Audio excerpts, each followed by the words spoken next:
온전한 삶을 향하여 우리가 이렇게 큰 주제를 가지고 말씀을 묵상해 오고 있습니다. 5가지 영역으로 나눠서 말씀을 묵상해 오다가 오늘은 더 나은 지구 4번째 말씀, 기후 위기에서 그리스도인들이 쓰고 사는 법. 지난주 제목이 뭐였죠? 기후 위기에서 그리스도인들이 먹고 사는 법. 네.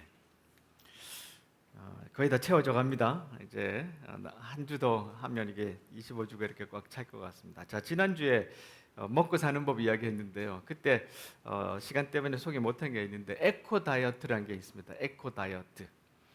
음식을 이제 조절해서 살 빼는 것도 있지만 이제 음식을 잘 선별하고 과식하지 않고 또 잘 선택해서 환경에 유익하도록 하는 에코 다이어트라는 게 있대요. 세계 식량은 선진국과 가난한 나라의 격차가 점점 심해지고 있습니다. 에코 다이어트는 자신의 생활을 되돌아보는 겁니다. 과식은 몸에도 좋지 않고 음식을 버리면 환경에 부담을 주게 되지요. 먹거리를 낭비하는 선진국이 다이어트를 하면 개인의 건강도 좋아지고 환경 부담도 줄어들게 되어 지구 전체의 다이어트가 되는 거예요. 이게 이제 에코 다이어트라고 합니다.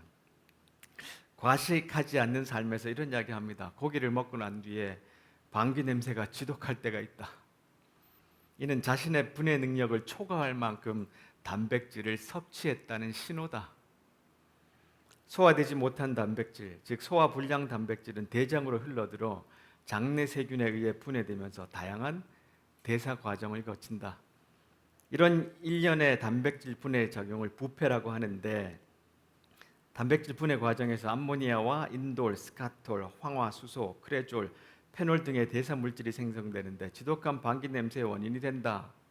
그래서 과식하면 이렇다 이런 이야기를 합니다. 그래서 우리가 절제하는 식사 생활도 필요하다 이런 이야기를 했습니다. 오늘은 이제 쓰는 법에 대해서 이야기하려고 하는데 지난주에 제가 기사를 인용했잖아요. 역대 최장 열대야 갱신 이것이 서울이 27일째라 그랬어요. 그리고 그게 118년 만에 최장 열대야 경신했는데 이번 주에 경신 또 했겠죠? 했습니다. 서울 열대야 일수를 좀 그래프를 보니까 7월 21일 이전에도 3일 있어서 다 더하면 총 37일인데 이게 지금까지 한 번도 없었던 기록이래요. 근데 아직 여름이 더 남았습니다. 그러니까 40일 넘게 동안 열대야가 계속될 것이라는 것이 올해의 전망이죠. 그러니까 이렇게 지금 굉장히 확연하게 우리는 매년 이걸 경험하고 있는데요. 원래 이제 4번째 주의 말씀은 우리가 이렇게 묵상해 오고 있는 것에 대해서 반대하는 어떤 도전에 대해서도 이야기를 하는 시간입니다. 세상에서는요, 지금도 기후 위기를 부정하는 사람들이 꽤 많아요. 많이 들어보셨을 수도 있을 텐데 이런 이야기를 합니다. 지구를 구한다는 거짓말에서 스티븐 쿤이라는 사람이 이런 이야기를 해요. 관측 결과로부터 기후에 관한 정보를 알아내는 일은 이보다 훨씬 복잡하다. 복잡하죠.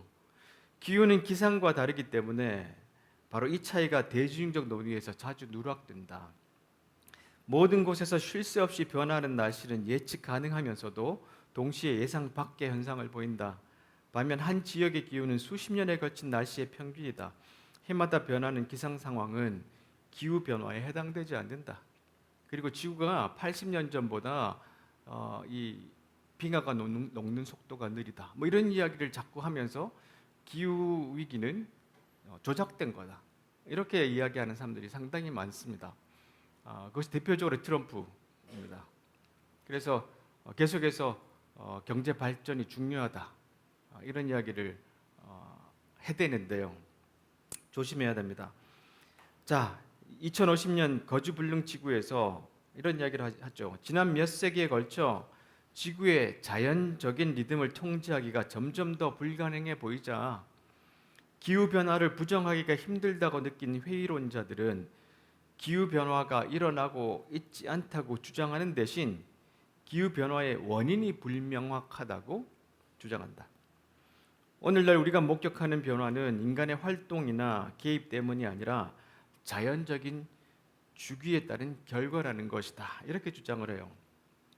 그래서 굉장히 복잡하기 때문에 원인을 알 수 없다. 이렇게 자꾸 사람들의 시선을 돌리려고 하는데 우리는 확연하게 이 상황들을 지금 느끼고 보고 있습니다. 로마서에 보면 이런 말씀이 기록되어 있는데요. 하나님께서는 사람들에게 하나님을 알 수 있게 하셨으므로 사람들 속에 하나님을 알 만한 것이 있다는 것이 분명합니다. 사람들이 조금만 집중하고 주위를 둘러보고 묵상하고 살펴보면 신의 존재, 하나님의 존재를 알 수 있도록 우리에게 그 신성을 심어 주셨는데 세상이 창조된 이래로 하나님의 보이지 않는 성품인 예수님의 영원한 능력과 신성은 그가 만드신 만물을 보고서도 분명히 알 수 있게 되었습니다. 이렇게 자연을 잘 살펴봐도 하나님께서 어떤 분이신가를 알 수 있는데 사람들이 핑계할 수 없습니다. 사람들은 하나님을 알면서도 하나님께 하나님으로 영광을 돌리지 않았고 하나님께 감사하지도 않습니다. 오히려 사람들은 헛된 것을 생각하였으며 그들의 어리석은 마음은 어둠으로 가득 찼습니다. 사람들은 자기들이 지혜롭다고 생각하지만 사실은 어리석습니다. 이 로마서의 1장의 구절들은 다들 하나님께서 만드신 순리를 사람들이 자꾸 바꾸고 영리로 사용하는 것에 대해서 말씀하고 있어요. 우리의 삶 가운데 하나님 주신 이 자연 만물 가운데 하나님의 살아계심을 알 수 있도록 우리를 이렇게 창조하시고 세상을 만드셨는데 우리는 점점 그것을 부인하며 살아간다는 경고의 말씀으로도 받아들일 수 있습니다. 위장환경주의라는 말이 있는데요. 사람들이 이렇게 이론적으로 논리적으로 적극적으로 기후 위기를 부정하는가 하면 이 기후 위기를 또 다른 이익을 만들려고 하는 또 다른 성장의 어떤 동력이라고 주장하는 것으로 해서 기업의 가치를 만들려고 하는 그런 시도들이 있어요. 그걸 그린워싱이라고 그러는데 보세요. 지나치리만큼 풍요롭게 살아가는 서구 사람들의 삶이 그렇지 않은 나라들에 미치는 폐해에 대해 확실한 정보를 제공할 기회는 그 어느 때보다 지금이 더 많다. 지금 자료들이 굉장히 많아요. 그럼에도 대기업들은 이윤을 남기는 더러운 핵산업을 녹색 외투 밑에 성공적으로 숨기고 있다. 이게 자꾸 이제 녹색 외투라는 것이 이게 친환경적이다 이런 말이에요. 그렇게 속이려고 그래요. 이런 대기업은 자신들의 원인을 제공해 발생한 문제를 직접 해결할 것이라고 약속을 하지만 그렇지 않아요. 생산량과 법규를 통해 그들의 이윤을 제한할 수 있는 정치의 목을 쥐고 있다. 요즘은 이 기업들이 너무 커져서 기업들이 사실은 이 정치를 좌지우지하는 그런 시대를 우리가 살고 있습니다. 이와 동시에 대기업은 고객에게 양심이라는 부가가치도 판매한다. 고객들이 아무런 걱정도 하지 않고 소비할 수 있도록 말이다. 이때 그들이 사용하는 전략은 마치 환경을 보호하는 것처럼 위장하는 것인데 이런 태도를 일컬어 그린워싱이라 그런다. 혹시 그린워싱이라는 말 들어보셨죠? 그러니까 내가 환경 절약하는 회사야라고 말하지만 실제로는 훨씬 더 환경에 해로운 일을 하는 회사들이 많이 있어요. 그 중에 하나가 네슬레 캡슐 커피입니다. 여러분 좋아하시죠? 보세요. 2006년부터 네슬레가 캡슐 커피를 판매했는데요. 이게 몇 년 전 통계입니다.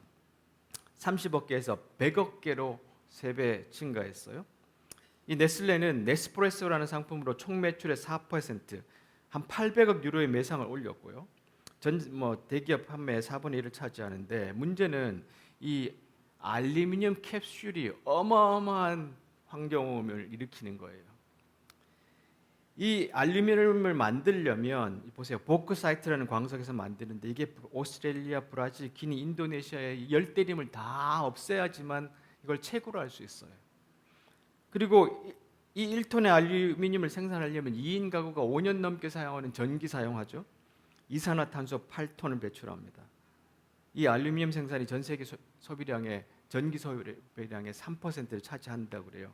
자, 이렇게 많은 에너지를 들여서 자원을 들여서 생산을 하는데 이들이 그것을 수거해 가지 않습니다. 계속 쓰레기로 남습니다. 자, 이렇게 세상은 자꾸 성장하고 자꾸 GDP가 커져야 된다고 주장하는데요. 우리도 항상 그렇잖아요. 올해 몇 퍼센트 성장했다. 근데 이 GDP라는 것에 아주 나쁜 그 속임수가 숨어 있어요. 자, GDP가 언제 만들어졌나 하면 이게 무슨 이제 내용이냐면 국가가 1년에 생산했거나 제공한 모든 상품과 서비스를 전체 가치만 계산한 것이 GDP라 그래요. 이게 250년 전 영국에서 만들어졌는데 처음 만들어졌을 때는 뭐 토양과 가축, 자원까지 세세하게 구분했는데 이게 이제 2차 대전에 들어가서 이게 미국이 얼마나 전쟁에 필요한 무장을 빨리 무장을 하느냐로 이렇게 방향을 잡아서 이렇게 변질이 된 거예요. 보세요. 이 숫자 뒤에 얼마나 많은 가치 손실과 환경 파괴의 폐해가 숨어 있는지 그 전모는 끝내 숨겼습니다. 자, 어떤 예가 있냐면 해변을 기름으로 덮어버린 유조선 사고. 이게 이제 영국의 유명한 이제 그 오일 컴퍼니가 사고를 일으켰죠. 근데 유조선이 사고가 나면 GDP가 올라가요. 왜 그러냐면 여기에 막 기업들이 달려와서 기름을 걷어내고 뭐 이런 이제 과정을 거치기도 하고 광고하고 막 이러면서요. 이제 바다의 기름띠가 생태계에 미치는 해악은 GDP에 포함되지 않아요. 자연은 지금 우리가 보았듯 그냥 거기 있는 것으로 취급되는 통에 그 어떤 경제 결산에도 항목으로 잡히지 않는데 아이를 출산할 경우 아버지 어머니가 육아휴직으로 출근을 하지 않으면 GDP는 떨어져요. 새로운 생명과 함께 시작하는 단란한 가족의 행복을 경제는 계산조차 못해요. 그러니까 우리가 지금 경제 지표라는 것이 이런 식으로 지금 만들어져 있어요. 그러니까 우리가 거기에 혼돈이 와요. 계속해서 성장해야 돼. 이 제목에 보세요. 미래를 위한 새로운 생각. 우리는 더 이상 성장하면 안 된다는 거예요. 이렇게 성장한다 하다가는 우리가 2050년, 2060년 가면 뜨거워서 못 살게 된다는 거예요. 근데 우리는 아직도 계속해서 그런 성장이라는 멘탈리티에 빠져 있어요. 자, 이게 Earth Overshoot Day라고 하는 이제 차트인데 이게 뭐냐 하면 인류가 1년 동안 지구에 있는 자원들을 가져다가 뭐를 생산하거나 먹고 마시는데 이게 우리에게 1년 동안 써야 될 양이 있어요. 그래야 내년도 지속 가능하고 그 내년도 지속 가능한데 이 차트가 뭐냐 하면 이걸 우리가 얼마나 빨리 땡겨다 쓰느냐 하는 차트예요. 1971년에 보면 12월 말쯤 됐을 때 우리가 1년 우리에게 주어진 원료들 자원들을 썼어요. 충분히 이제 지속 가능한 방식이었어요. 근데 시간이 지나면서 보세요. 2024년에 지난 7월 31일로 끝났어요. 그러니까 8월 1일부터 시작되면 우리는 미래의 우리 아이들 거를 도둑질해서 쓰는 거예요. 근데 이게 매년 더 쌓이잖아요. 그렇죠? 계속해서 빌려오잖아요. 이런 식으로 살다가는 우리 아이들의 미래가 없는 거예요. 우리 벌써 올해도 이렇게 살아버렸어요. 그러니까 자꾸 성장 하다가는 큰일 나는데 우리는 그렇게 사는 것에 익숙해져 있어요. 디모데후서에 보시면 아까 말씀에 읽었죠.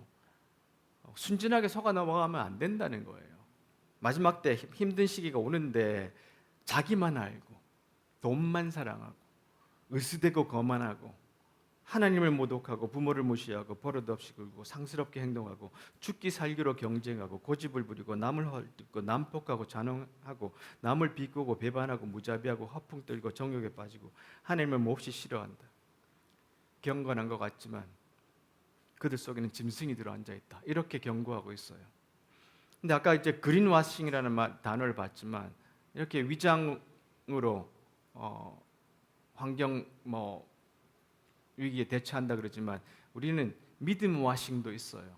우리가 교회 다닌다 그러지만 진짜 그리스도인인지 한번 살펴봐야 돼요. 세상과 행동은 똑같이 하면서 주일날 교회 한번 왔다고 우리가 그리스도인이라고 이야기하기는 어렵다는 거예요. 특별히 기후위기의 시대에는 하나님 우리에게 요구하는 또 다른 삶의 책임들이 있는 거예요. 자, 보세요. 또 하나 이제 짚어볼 것은 첫 번째는 기후위기가 없다고 부정하는 사람들이 있었잖아요. 두 번째로는 기후위기를 이용하는 사람이 있었어요. 그린와싱을 해서 돈 벌려고 하는 사람. 또 개인적으로 우리에게 다가오면 이거를 무관심한 사람들이 있어요. 많은 사람들이 무관심하게 돼. 저도 이 공부하면서 참 회개했어요. 내가 왜 이렇게 무관심했나. 2018년에 인간이 일으킨 기후 변화에 대해서 우리가 많이 알게 됐고, 지금 인구 성장률의 3배가 되는 온실가스를 계속해서 뿜어내지만 우리는 관심이 없어요.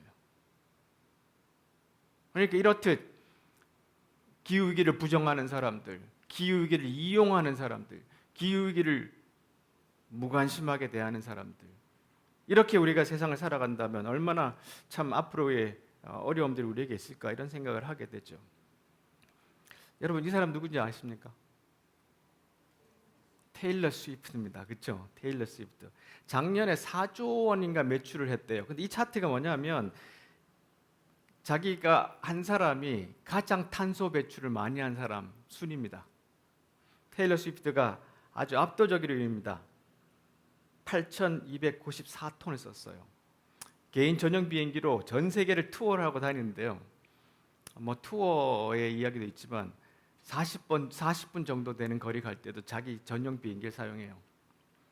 지난번에는 한번 올해 미국의 풋볼 결승전이 있었습니다. 미국 결승전. 그때 도쿄에서 행사 끝나자마자 전용 비행기를 타고 남자친구가 거기에 있어요. 그 경기 보러 날아왔어요. 82톤의 탄소를 배출했습니다. 그래서 사람들이 막 난리가 났어요. 그리고 난 다음에 바로 호주로 날아갔습니다. 그러니까 이렇게 계속해서 이 어떤 유명인들이나 사람들이 어마어마한 양의 탄소를 배출해내고 있는데 이것에 대해서 과도하게 문제 삼지 않아요.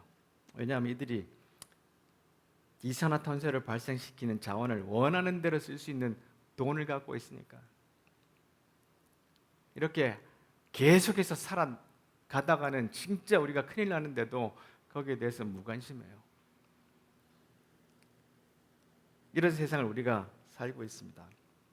자, 아까 디모데후서 3장 1절에서 5절까지 읽었는데 7절에 뭐라고 되어 있냐면 항상 새로운 말씀을 배우지만 진리를 깨닫지 못합니다. 이렇게 되어 있어요. 우리도 계속해서 새로운 말씀 지금 배우고 있잖아요. 23주째. 계속 깨닫지만 그래도 배우지만 깨닫지 못하는 우리의 모습을 보고 다시 한번 우리가 회개하고 돌아서야 된다는 것을 한번 생각하면 좋겠어요. 그래서 우리 모두가 이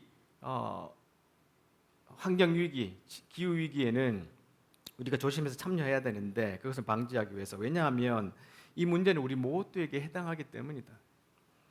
착취하는 사람들, 이윤만을 추구하는 사람들로부터 우리의 삶과 공통된 삶의 기초를 보호해야 된다. 이렇게 막 써제끼는 사람들 사이에서 우리의 소중한 것들을 보호해야 돼요. 자연 파괴는 물론 우리의 집도 예외는 아닐 것이다. 절대 고갈되지 않을 것 같은 이 어마어마한 양의 제품이 슈퍼마켓과 백화점에서 사라질 때까지 자연 파괴는 계속될 것이다. 우리 아이가 자랐을 때 슈퍼마켓에 우유가 없을 수도 있어요. 지구를 이렇게 사용하다가는. 그래서 우리가 이것을 다시 한번 경각심을 가져야 되는데 이 기후 위기에 또 하나 따라오는 것이 이제 환경 위기잖아요. 여기에 큰 문제가 뭐냐면 쓰레기입니다. 쓰레기 책이라는 책에 보면 이동학이라는 분이 2년 동안 160여 개국을 여행했어요. 거기에 깨달은 게 뭐냐면 이분이 저는 인류가 지구를 정복했다는 시각에서 벗어나기로 했습니다. 인류가 동물, 자연과의 공존에 실패하고 있다는 이유도 있지만 곱씹어 볼수록 플라스틱이 인간보다 우위에 있다고 생각합니다. 이분이 이제 쓰레기가 어떤지 그걸 보려고 여행을 한 거예요. 160여 개국을. 누군가는 인류 최고의 발명품이 플라스틱이라고 말했는데 지금 당장 해결에 나서지 못하면 최악의 발명품으로 기록될 것이고, 왜냐하면 우리가 그동안 인류가 써왔던 모든 것들은 자연에서 순환돼요. 썩어지고 다시 우리가 자원으로 사용할 수 있는데 유일하게 이 플라스틱은 그렇지 않아요. 우리가 플라스틱을 하나 편의점에서 들고 집에 가는데 한 몇 분 걸리죠. 한 10분, 20분, 1시간 걸렸죠. 500년을 갑니다. 그 다음에 이런 플라스틱이 전 세계에 꽉 차 있다는 것을 이 사람이 발견했어요. 징기스칸의 후예들은 어떻게 살고 있는지 궁금해 찾아간 몽골 초원에는 쓰레기 산만 보인대요. 혹시 쓰레기 보고 왔나? 몽골 가서? 못 봤어요? 이집트 카이로 외곽에 사는 많은 사람들이 쓰레기를 팔아 생계를 이어가고 있고요. 필리핀 바닷가 마을에 악취가 진동하는 쓰레기 마을이 있어요. 여기 쓰레기 마을에 갔다 온 사람 누구야 아시죠? 학준이 여기서 3개월 동안 살았어요. 쓰레기 마을에서 필리핀. 그리고 난 다음에 호주 가서 만든 게 바로 이 재활용 회사 리켄이에요. 이렇게 전 세계가 쓰레기로 가득가득 덮여 있는데 보세요. 제가 차마 많은 사진을 못 보여드리겠는데 정말 비참한 이런 세상이 우리에게 진짜 지금 벌어지고 있어요. 지금 우리나라도요. 이 시골에 가보면 어마어마한 쓰레기들 중에 이 플라스틱 쓰레기 산들이 많이 있습니다.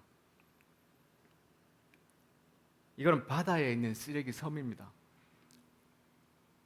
어떤 사람이 요트를 타고 바다를 건너다가 이걸 발견한 거예요. 텍사스 사이즈인데 텍사스가 얼마나 크냐면 남한의 12배입니다. 텍사스 사이즈만한 쓰레기 섬이 지구에 지금 5개가 있어요. 바다에. 그러니까 어마어마한 양의 이 플라스틱이 계속해서 바다로 쓸려가고 있는데 이게 왜 이렇게 큰 문제가 될 것이냐 하면 이것이 다 이제 우리의 음식으로 다 돌아오기 때문에 그래요. 이렇게 많은 쓰레기가 매립지도 도착하지 못하고 도로가에 나뒹굴거나 바다 가운데 둥둥 떠다니는데 이렇게 거대하게 생긴 쓰레기 섬이 5개가 있어요. 엘렌 메가더 재단에 따르면 2050년에는 바다의 물고기보다 플라스틱이 더 많아질 거래요. 플라스틱은 자연적으로 분해되지 않기 때문에 특히 위험한데 점점 작아져서 마이크로 플라스틱이 돼요. 근데 이것이 이제 우리 식수에도 막 들어오잖아요. 여러분 마시는 지금 플라스틱 병에 든 물 있죠.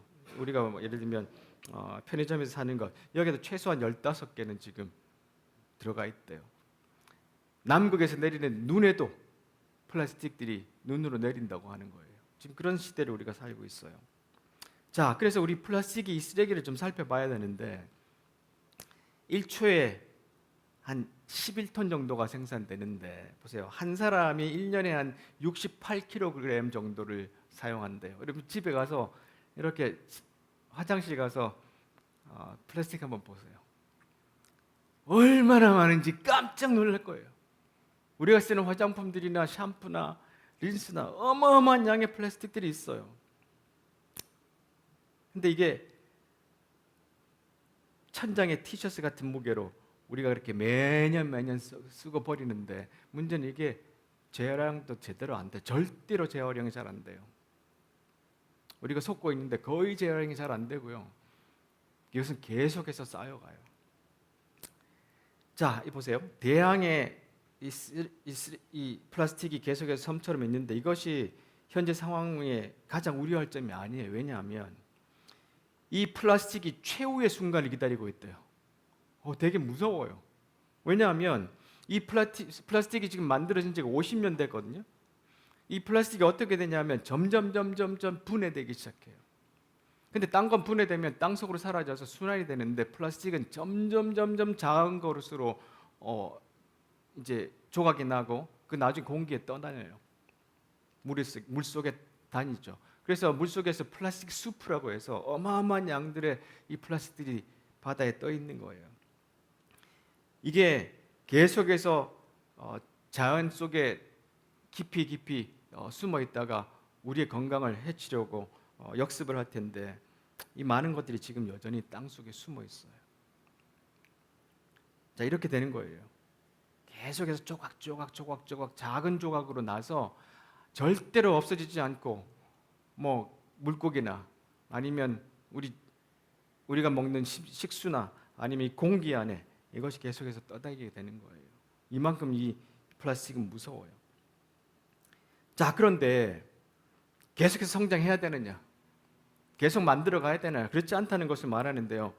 우리가 GDP가 28.4조에서 82.6조로 이렇게 크게 늘어났죠.